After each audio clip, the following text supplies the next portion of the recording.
Laviamo i pomodori e il basilico.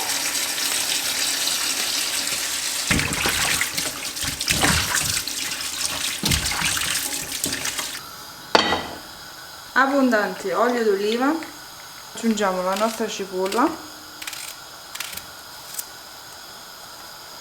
mettiamo subito un pizzico di sale, aggiungiamo qualche foglia di basilico spezzettato così,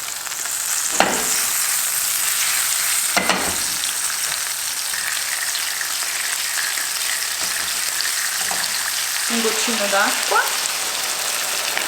coppiamo e facciamo andare.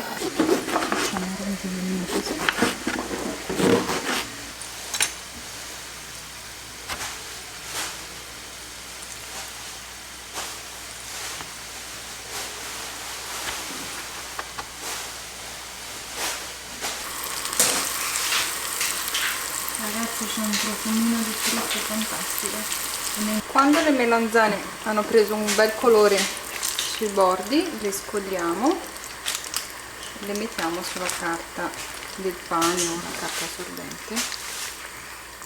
Friggiamo anche qualche rondellina di queste qua.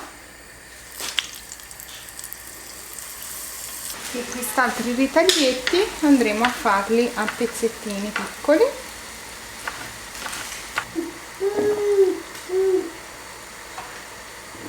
Prima di friggere andremo a infarinare questi cubettini con un poco di amido di mais. In questo modo assorbono meno olio. Adesso friggiamo i cubettini di melanzane.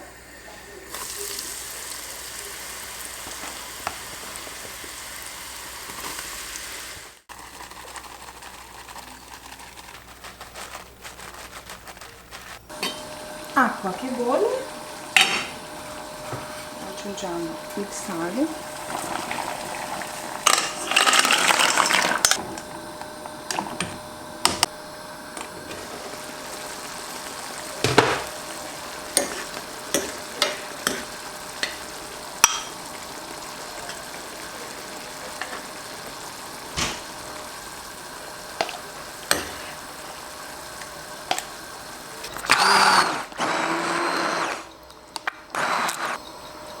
un po' di pepe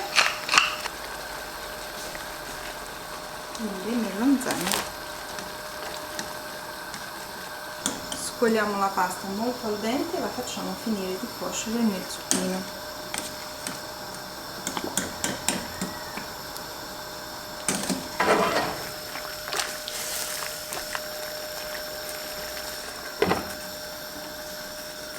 Facciamo finire di cuocere la pasta in padella, così viene bella cremosa, aggiungendo man mano dell'acqua di cottura.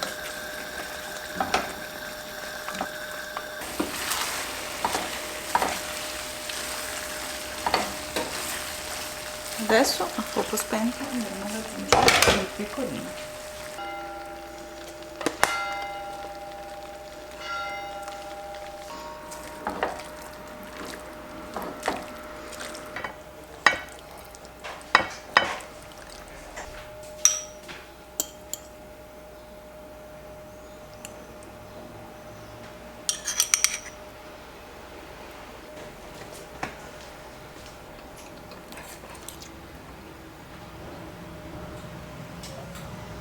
Buona.